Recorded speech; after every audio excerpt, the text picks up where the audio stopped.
उसकी जगह old uncles हैं जो कि मेल मॉडल्स बन के आए होते हैं। सूजी शॉक्ड होकर अपने फ्रेंड से कहती है कि तुम मुझे ऐसे ट्रीट करना चाहती हो। ह्यून कहती है कि मुझे भी नहीं पता और वो मैनेजर को डांटती है कि ये सब क्या चल रहा है, क्या मैंने ये मेल मॉडल्स को हायर करी हूँ। तो फिर मैनेजर बताने लगता है कि आपने जो भी सारे डिमांड्स मांगी थी वो इनके अंदर है और मैनेजर उन चारों मेल मॉडल्स की बेस्ट क्वालिटीज बताने लगता है। सूजी और उसके फ्रेंड को तो यहाँ पर बस गुस्से वाली हंसी आने लगती है। तभी चैन और उसका फ्रेंड भी यहाँ पर क्लब आए होते हैं। वो लोग चैन से कहते हैं कि देखो यहाँ क्या चल रहा है। वो लोग सूजी के बारे में बात करने लगते हैं। अरे ये तो सूजी है ना, लगता है इसकी चॉइस बहुत ही यूनिक है। सूजी चैन को यहाँ देखकर बहुत एम्बेरेस होती है और बैठ जाती है और कहती है कि हाँ लेकिन तुम लोगों को यहाँ पर अलाव नहीं है, तो तुम लोग यहाँ से जा सकते हो। तो फिर चैन अपने फ्रेंड्स के साथ यहाँ से चला जाता है और सूजी की फ्रेंड पूछती है कि क्या तुम सच में इन लोगों के साथ यहाँ पर फन करने वाली हो। सूजी उस पर चिल्लाती है कि तुम्हें लगता है ऐसे, आप चलो चुपचाप घर पे। और सूजी फिर जल्दी से यहाँ से अपने फ्रेंड को लेकर चुपते चुपाते यहाँ से भाग जाती है। हम देखते हैं चैन चुप कर उसे देख रहा होता है और वो बहुत खुश हो रहा होता है। तभी मैनेजर पूछता है कि बॉस मैंने जो मेल मॉडल अरेंज किए क्या आप उससे खुश हैं। तो चैन भी कहता है कि हाँ।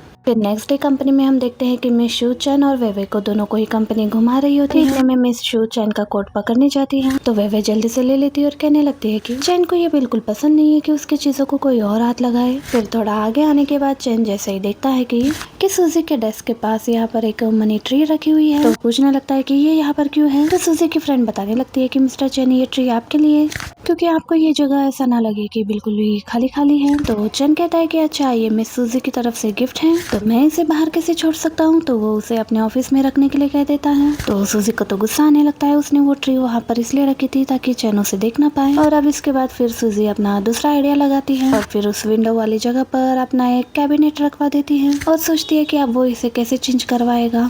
पर जब वो सूजी अपना लंच करके वापस आती है तब उसे पता चलता है कि उसका वो कैबिनेट भी गायब है। तभी वो अपने कलीग से पूछती है तो उसकी कलीग बताती है कि मिस्टर चैन को ये यहाँ पर अच्छा नहीं लग रहा था तो वो उन्होंने यहाँ से निकाल दिया। लोगों को बुलवाकर उन्होंने कैबिनेट को हटवा दिया यहाँ से। फिर सूजी दूसरा आइडिया लगाती है, एक पेंटिंग को लाकर वहाँ पर चिपका देती है।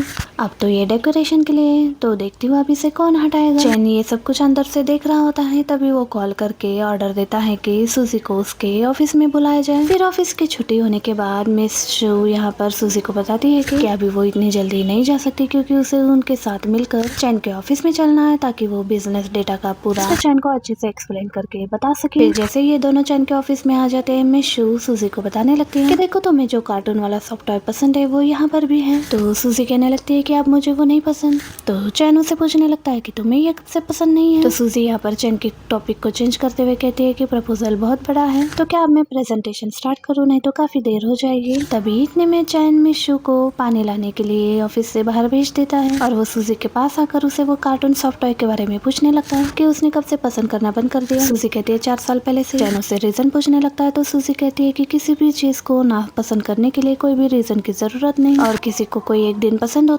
सकता है और एक दिन नहीं। तो सूजी चैन से पूछती है कि आखिर तुम मुझे इतने सारे क्वेश्चंस पूछ क्यों रहे हो। तो चैन कहता है मैं तो बस कंफर्म करना चाहता हूँ कि तुम कहीं अभी भी मेरे लिए कोई फीलिंग्स तो नहीं रखती हो। तो सूजी कहती है कि मैंने ऐसा क्या कर दिया जो तुम्हें ऐसा लग रहा है। तो चैन बताने लगता है कि उसने पहले ट्री रखी थी और फिर वो कैबिनेट और अब एक जो पेंटिंग उसने अभी लगाया है वो सब कुछ मेरा अटेंशन पाने के लिए ही तुमने वहाँ पर लगाया था ना। तो सूजी क्लियर करती है बिल्कुल भी नहीं। तो फिर चैन गुस्से में ऑर्डर देता है कि तुम्हें उस पेंटिंग को अभी वहाँ से हटाना पड़ेगा। तो सूजी कहती है पेंटिंग में आखिर असल है ही क्या, बल्कि उससे तो कितना अच्छा व्यू दिख रहा है। तो फिर चैन कहने लगता है कि मैंने ऑर्डर दिया है ना तुम्हें, तो फिर तुम्हें पेंटिंग तो हटानी ही पड़ेगी। उस पेंटिंग की वजह से मुझे बाहर का कुछ भी व्यू अच्छे से नहीं दिख रहा। फिर सूजी नोटिस करती है कि वहीं पे ही वेवे का ऑफिस है। तो सूजी को लगता है कि यानी चैन वेवे को देखना चाहता है और शायद से मैंने इसका प्लान खराब कर दिया। तो वो कहती है ठीक है फिर मिस्टर चैन मैं उस पेंटिंग को वहाँ से हटा दूंगी। फिर वो वहाँ से बाहर आकर मिस शू को बताती है मिस्टर चैन ने कहा है कि हम उन्हें बाद में फिर कभी डेटा का एक्सप्लेन करें, अभी उन्हें कुछ और काम है। और फिर बाद में सूजी उस सॉफ्ट टाई और स्टिकर जो कुछ भी है उन सबको लेकर उसे एक बॉक्स में भरकर डस्टबिन में फेंक देती है। फिर वो याद करने लगती है कि जैसे शादी के बाद वो चैन के घर पे गई थी और जो उसकी मदर इन लॉ है वो तो बिल्कुल भी उसे एक्सेप्ट नहीं कर रही थी और अपने फ्रेंड के साथ चलते हुए वो तो बस चैन और वेवे के बारे में ही बात कर रही थी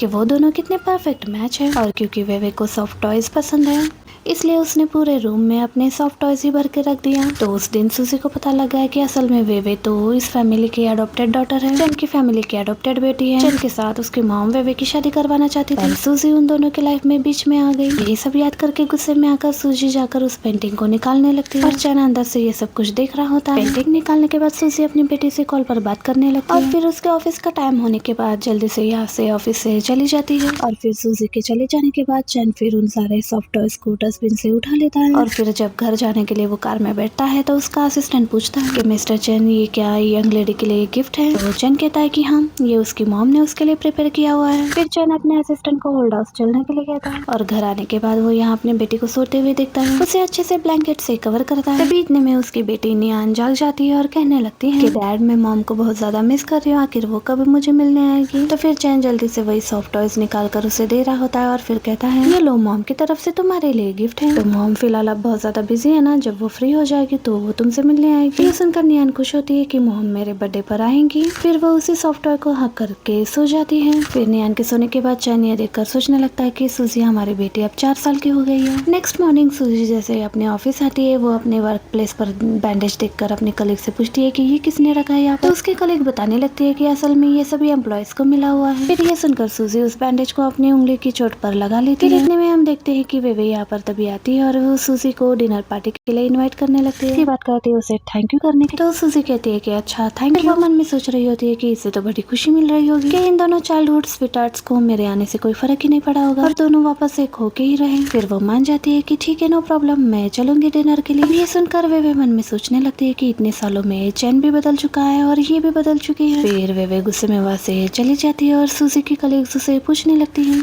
क्या तुम सच में बॉस की फियांसे को जानती हो। तो सूजी कहती है कि नहीं हम लोग इतने क्लोज भी नहीं। और नेक्स्ट सीन में हम देखते हैं सूजी बाकी एम्प्लॉयज के साथ मीटिंग अटेंड कर रही होती है। बहुत ही गुस्सा होने लगती है कि आखिर ये मीटिंग और कितनी देर तक चलेगी। और फिर इतने में सूजी को उसकी बेस्टी यून का मैसेज आने लगता है जो कि उससे पूछ रही होती है कि तुम्हारी ऑफिस की छुट्टी होने के बाद क्या हम होटल के क्लब में घूमने चले। तभी यहाँ चैन भी सूजी को मैसेज करने लगता है कि वो उसे इस प्रोजेक्ट का परफॉर्मेंस डेटा सेंड करे। सूजी देख नहीं पाती और वो गलती से चैन को मैसेज कर देती है। तो ठीक है फिर हम वही होटल के न्यू क्लब में चलते हैं। मैंने सुना है कि वहाँ पर बहुत अच्छे मेल मॉडल्स भी हैं। फिर सूजी की बेस्टी उसे मैसेज करती है कि क्या हुआ क्या तुम बिजी हो, तुमने मुझे जवाब भी नहीं दिया और मुझे सीट्स भी बुक करने होंगे। सूजी फिर शॉक्ड होती है ये क्या मैंने गलती से इस मैसेज को चैन को सेंड कर दिया। और वो देखती है कि चैन उसे देख भी रहा होता है। तो सूजी तुरंत ही उसे सॉरी का मैसेज सेंड करती है कि उसने गलती से उसे ये मैसेज भेज दिया है। फिर चैन अपनी सारी एम्प्लॉयज से कह रहा होता है कि उसे बस यही उम्मीद है कि सब लोग इतना अच्छे से काम करेंगे कि किसी से भी कोई मिस्टेक नहीं होगी जिससे कि कंपनी की रेपुटेशन खराब हो। फिर चैन सूजी से ओपिनियन पूछने लगता है कि तुम्हें कंपनी की पॉलिसी ज्यादा पसंद आई या फिर मेल मॉडल। फिर सभी बातें करने लगते हैं कि मिस्टर चैन ये क्या बोल रहे हैं। तभी सूजी चैन से कहने लगती है कि मेरे लिए कंपनी की पॉलिसी सबसे ज्यादा इम्पोर्टेंट है, फर्स्ट प्रायोरिटी उसी को देती हूँ। ये सुनकर चैन हंसने लगता है और फिर उसे और भी मेल मॉडल्स के बारे में क्वेश्चंस पूछने लगता है। तो सूजी को तो बहुत ही गुस्सा आता है कि ये तो सबके सामने मुझसे बदला ले रहा है। तभी चैन सूजी से कहता है कि उसे आज ऑफिस के बाद और भी एक्स्ट्रा काम करना है जो वो उसे देने वाला है और उसके बाद ही वो घर जा सकती है। फिर सूजी ऑफिस की छुट्टी होने के बाद चैन के ऑफिस में उससे बात करने के लिए जाती है कि मुझसे गलती हो गई, मुझे काम के टाइम पर मुझे काम पर ही ध्यान देना चाहिए था, मुझे अपनी गलती का एहसास हो चुका है तो प्लीज बॉस मुझ पर गुस्सा मत होना।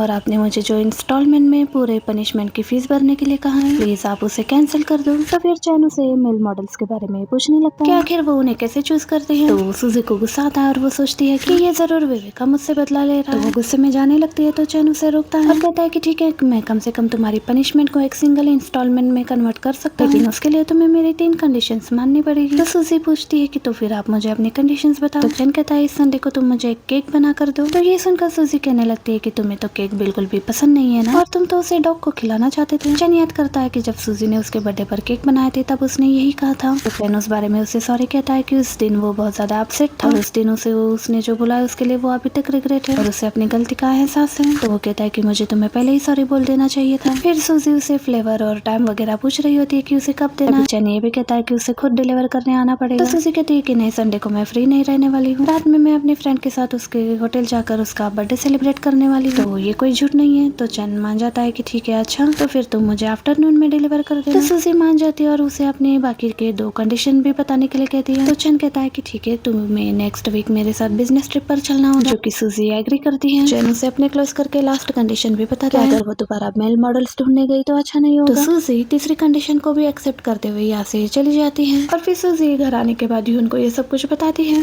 और पूछती सोचती है पता नहीं आखिर वो करना क्या चाहता है। तो यून कहती है कि तुम्हें क्या करना है, तुम बस उससे दूर रहो। और फिर वो उसे ये भी याद दिलाने लगती है कि तुम्हें याद है ना, कल शाओ का बर्थडे है, हमें होटल में सेलिब्रेट करने जाना है। सूजी कहती है कि ऑफ कोर्स मुझे याद है। वो बताती है कि उसने 3 केक्स ऑर्डर कर दिए हैं, जिसमें से डायरेक्ट वो एक केक को लेकर होटल पहुंचे। और इसके बाद हम नेक्स्ट डे देखते हैं कि सूजी एक केक को लेकर ट्री के पास आई होती है, यहाँ पर अपनी बेटी का बर्थडे सेलिब्रेट करने के लिए, जो कि अब मर चुकी है।